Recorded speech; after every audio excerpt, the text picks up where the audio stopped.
Bonjour les amis, c'est Cyril Delisle. Je continue à vous parler de mon expérience dans l'éducation nationale. Hier, je vous ai parlé de mon expérience dans le domaine populaire, puisque j'ai travaillé dans un collège en ce qu'on appelle en ZEP, en zone d'éducation prioritaire.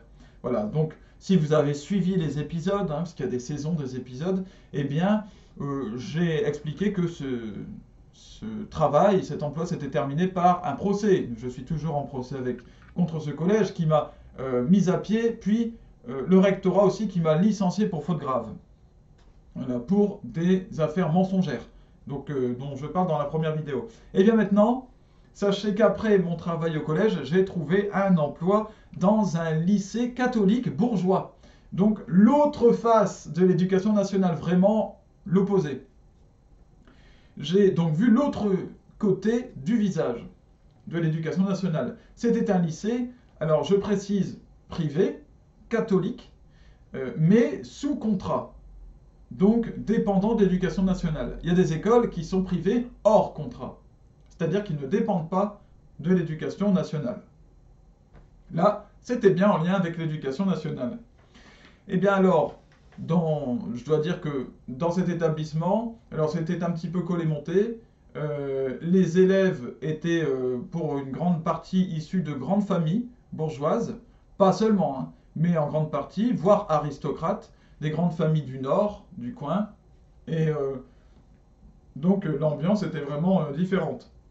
Et là, alors que dans le collège, j'avais été taxé de bourgeois, de maniérés qui faisaient des leçons à tout le monde, qui se croyaient supérieurs, et bien là, j'ai été taxé de trop populaire.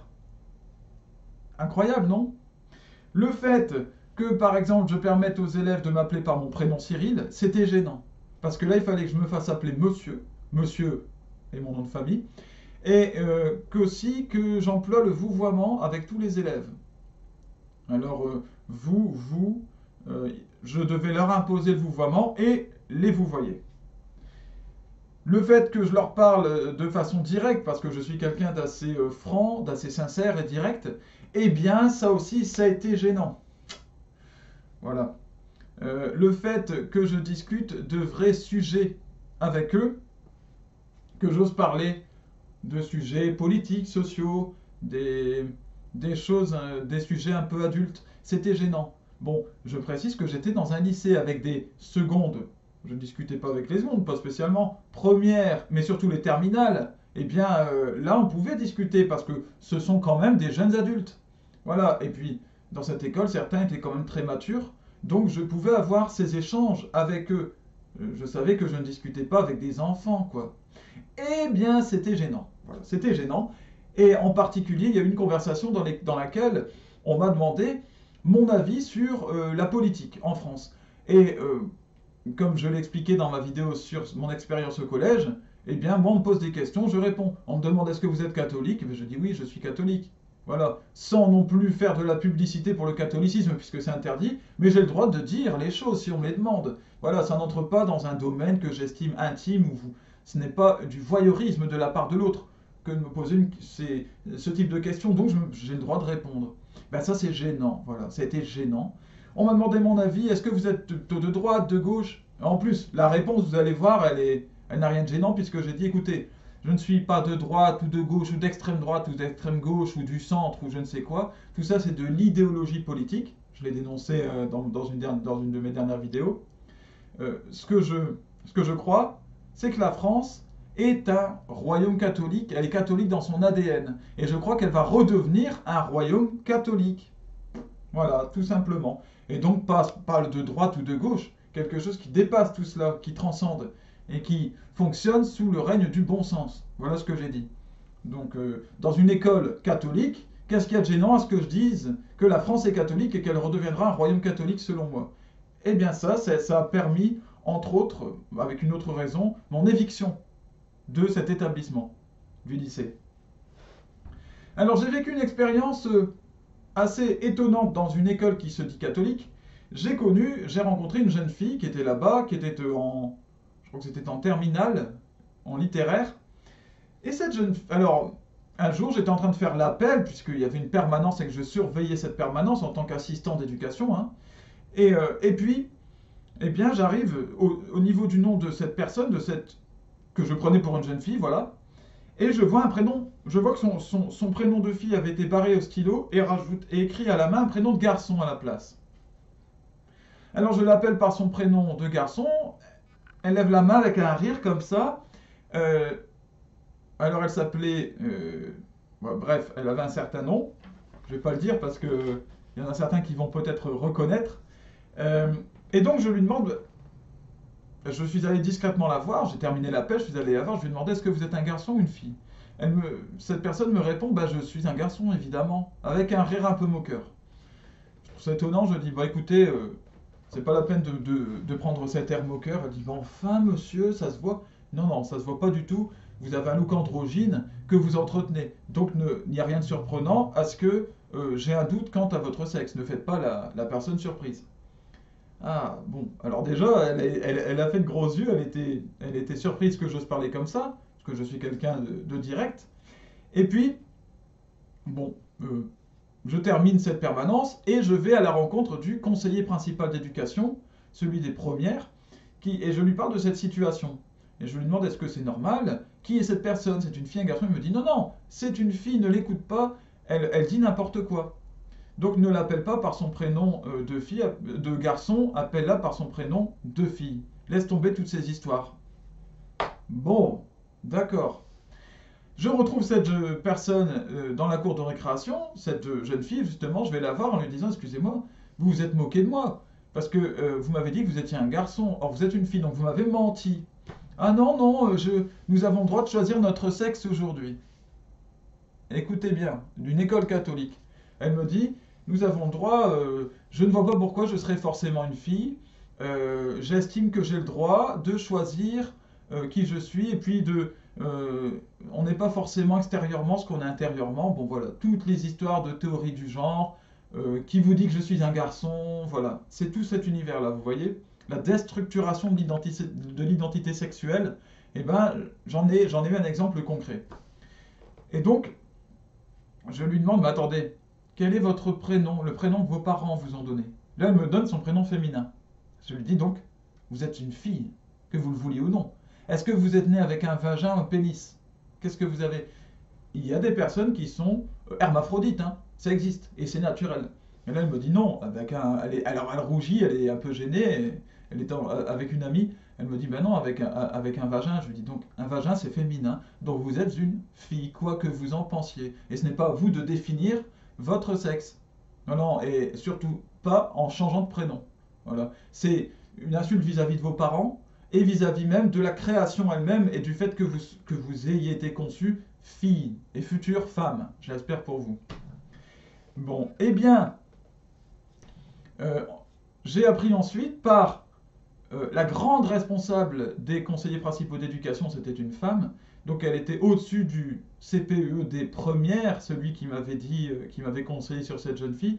Et bien là, cette grande supérieure de tous les conseillers principaux d'éducation, eh bien c'est elle-même qui avait barré sur la feuille le prénom féminin, qui avait mis un prénom masculin. Et elle me dit, cette personne, non mais il faut l'appeler par son prénom masculin. Parce que elle est suivie par un psy, et son psy a dit que c'était meilleur pour elle. C'est meilleur, selon un psy.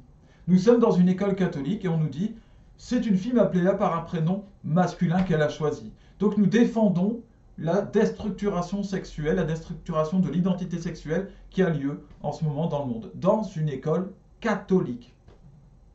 Impressionnant. Bref. Et j'ai pu apercevoir dans cette école, je suis resté un mois, les contradictions formelles dans le fonctionnement. Déjà, la différence énormissime entre le comportement demandé, comme je vous ai dit, le vouvoiement, imposer le vouvoiement, un langage châtié, bon, c'était pas très compliqué pour moi parce que j'en ai plutôt l'habitude, se faire appeler monsieur, appeler les élèves même monsieur ou madame ou je ne sais quoi, et puis, donc la différence entre le comportement donc, qui nous était demandé et le comportement du conseiller principal d'éducation des secondes, qui était un homme qui se permettait de sortir des vulgarités, des emmerde, moi ça m'emmerde, et toi t'es un ceci, vraiment beaucoup de vulgarités que je ne répéterai pas, Et il criait ça, même connard, des choses comme ça, voilà. Pour vous dire, t'es qu'un connard, ceci, euh, en, en criant dans un couloir. Alors ça résonnait dans le couloir. Eh bien, ce conseiller principal d'éducation, pas de problème.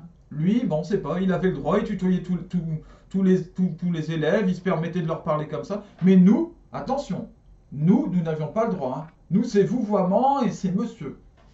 Bon, d'accord. Donc, l'exemplarité là-dedans, zéro. Ensuite, la façon de salir les élèves à la pause de midi, eh ben, j'ai retrouvé l'ambiance en fait du collège. C'est-à-dire, quand on est en privé entre nous, ah, cet élève, de toute façon, c'est un ceci, un cela, et on fera rien de lui, c'est un crétin, c'est qu'une ceci. J'ai entendu des choses, des insultes sur des jeunes filles ou des jeunes garçons. J'aurais été le parent d'élèves, je les aurais mis en pièces sur place. Je les aurais frappés. Je vous assure, c'est incroyable. Je suis étonné que des gens soient des professionnels de l'éducation et puissent à ce point mépriser les élèves dont ils ont la charge. S'ils ne sont pas contents, ces gens, eh bien qu'ils ne fassent pas ce métier. Voilà, personne ne les oblige à travailler auprès de ces jeunes qui détestent. Bon, eh bien là, ils profitaient de la pause du midi où nous mangions ensemble dans un réfectoire, une petite pièce, pour déverser tout leur mépris de tel ou tel ou tel élève, en particulier, hein, en citant le nom à chaque fois, et on se faisait un plaisir de balancer, ou alors sur des professeurs, ou sur un tel, un tel. Évidemment, moi je ne participais pas à ça, ça ne m'intéressait absolument pas. Donc je ne sortais pas un mot pendant que je mangeais avec mes collègues. Voilà. Euh, Encore une fois, hein, qu'est-ce qu'il y a de catholique dans ce comportement-là? Parce que dans la Bible, c'est tiens ta langue, fais attention aux médisances. Ce qui est quelque chose de base, hein. Même sans lire la Bible, on sait très bien que c'est pas bon. Mais bon. Aussi, les professeurs, parce qu'il y avait des professeurs, ce qui est normal dans un collège, eh ben nous les croisions à peine. Et quand nous les croisions, nous, l'équipe de surveillance, eh bien, nous, il n'y avait pas de bonjour. Ils ne nous regardaient pas, sauf quelques-uns qui se comptaient sur les doigts d'une main, mais la plupart ne nous regardaient pas. Ils avaient droit vers leur classe et il y avait comme un mépris de ce que nous étions. Et il y avait ça aussi avec le personnel de ménage. Donc tout ce qui est, vous savez, les petites mains, en fait. Donc ceux qui faisaient le ménage, les réparations, etc. Quand je leur disais bonjour, ils étaient surpris, ils me répondaient.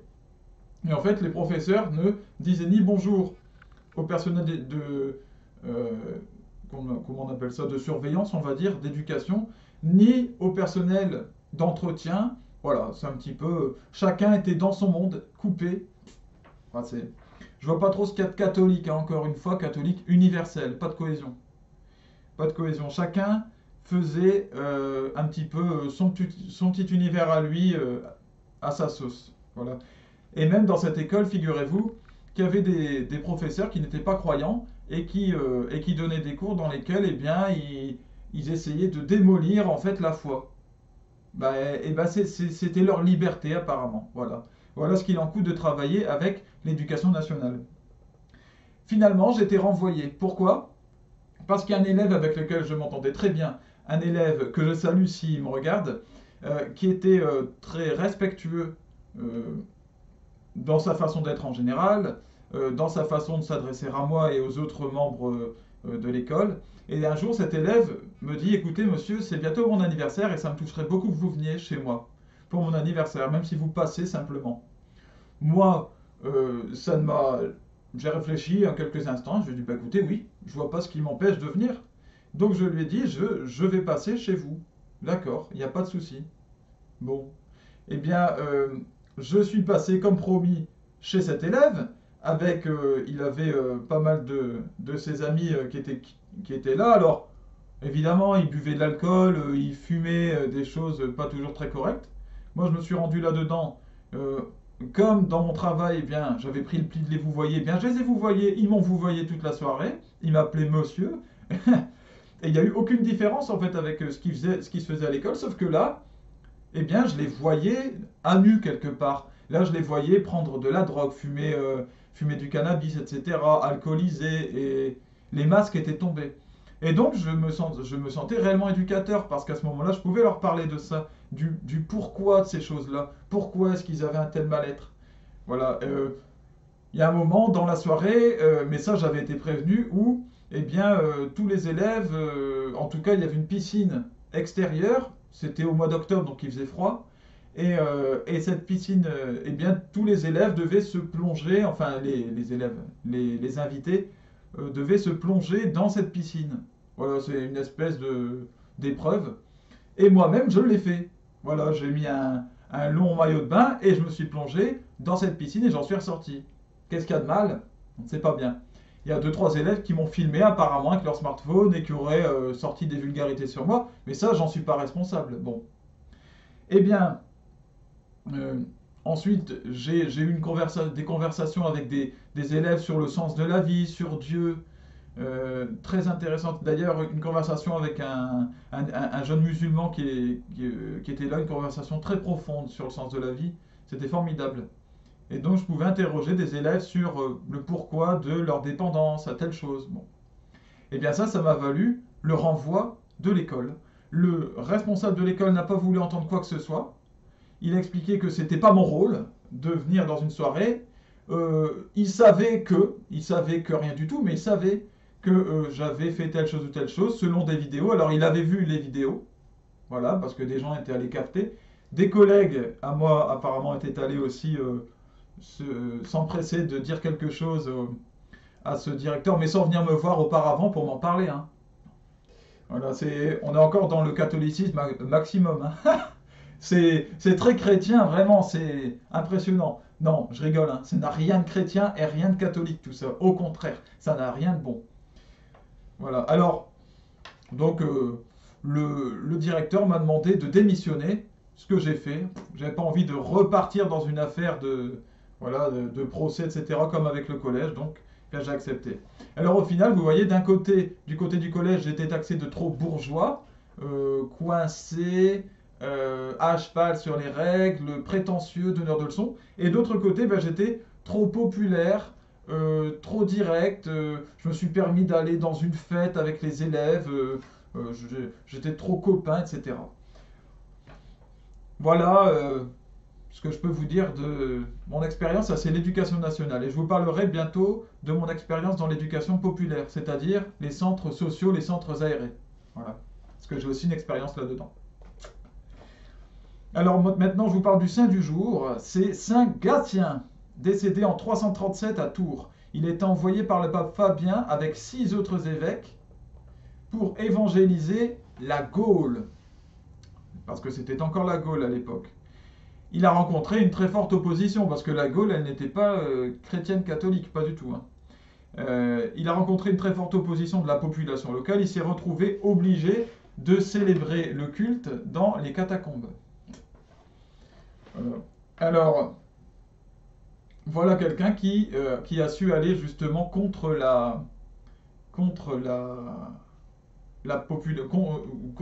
les résistances, voilà, les critiques et l'opposition, et qui a quand même continué son chemin malgré tout.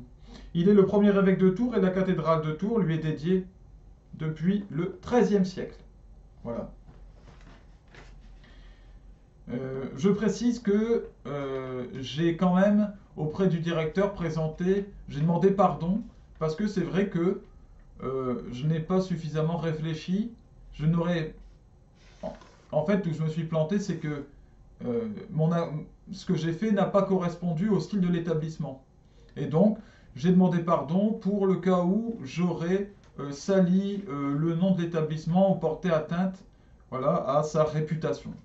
Et que j'ai dit que j'aurais dû moi-même prendre les devants et faire attention. Que le Seigneur vous bénisse, protège vos enfants, et vous pouvez prier pour l'éducation nationale vraiment, pour l'école, pour les professeurs, pour les éducateurs, les personnels éducatifs, parce que il y a du boulot, il y a du boulot. Vous savez, si on a autant de jeunes qui partent un peu en vrille, et puis même pas seulement des jeunes, hein, bah c'est que dans l'éducation elle-même, dans les racines, il y a un vrai problème. Et quand on l'a en face et qu'on voit ce qui se passe, on se rend compte que c'est pas un petit problème qu'il y a. Vraiment pas. Il n'y a pas que l'éducation en plus. Il y a un peu tout. La France, il y a des trous de partout. Hein. Là, c'est le bateau, c'est le Titanic qui est en train de couler et ça casse. ça perce de partout. La coque n'a plus de résistance. Mais bon. Que Dieu vous bénisse et protège tous vos proches par Jésus-Christ, le Fils unique de Dieu. Salut les amis.